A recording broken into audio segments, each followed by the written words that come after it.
بسم الله الرحمن الرحيم. ان شاء الله في الفيديو ده هنشرح ازاي نعمل ليميت اوردر على شبكة سولانا وتحديدا على جوبيتر اكستشينج يعني. فانا لو دخلت هنا انا ممكن اعمل ليميت اوردر من المحفظة نفسها من سولفلير. انا ده كنت يعني في الفيديوهات اللي قبل كده شرحت ازاي نبدأ محفظة وهكذا، بس كنت بستخدم فانتوم. دلوقتي انا لقيت سولفلير اسرع وبرشحها يعني.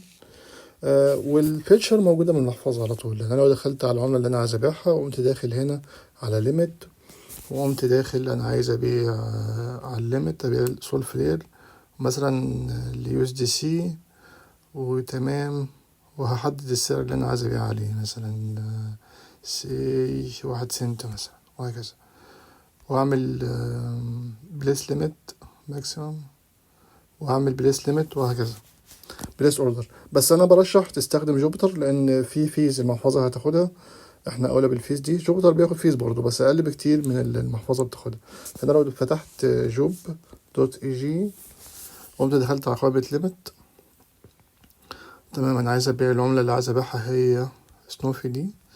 السعر اللي انا عايز هبيع اليو اس دي سي.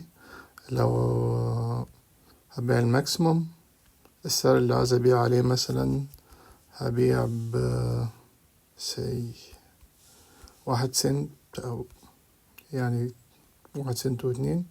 اخلي الاوردر يكسباير بعد اسبوع او يعني نيفر زي ما انا عايز، واعمل بيس ليميت.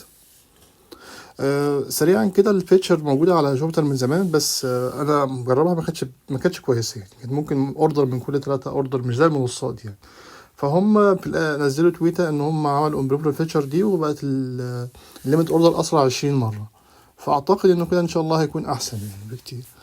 ده فيديو سريع شرحنا فيه ازاي نعمل ليميت اوردر، شرح ازاي نبدأ من الاول ونعمل محفظة وكل حاجة. ما اسيب بلاي ليست في الكومنتس.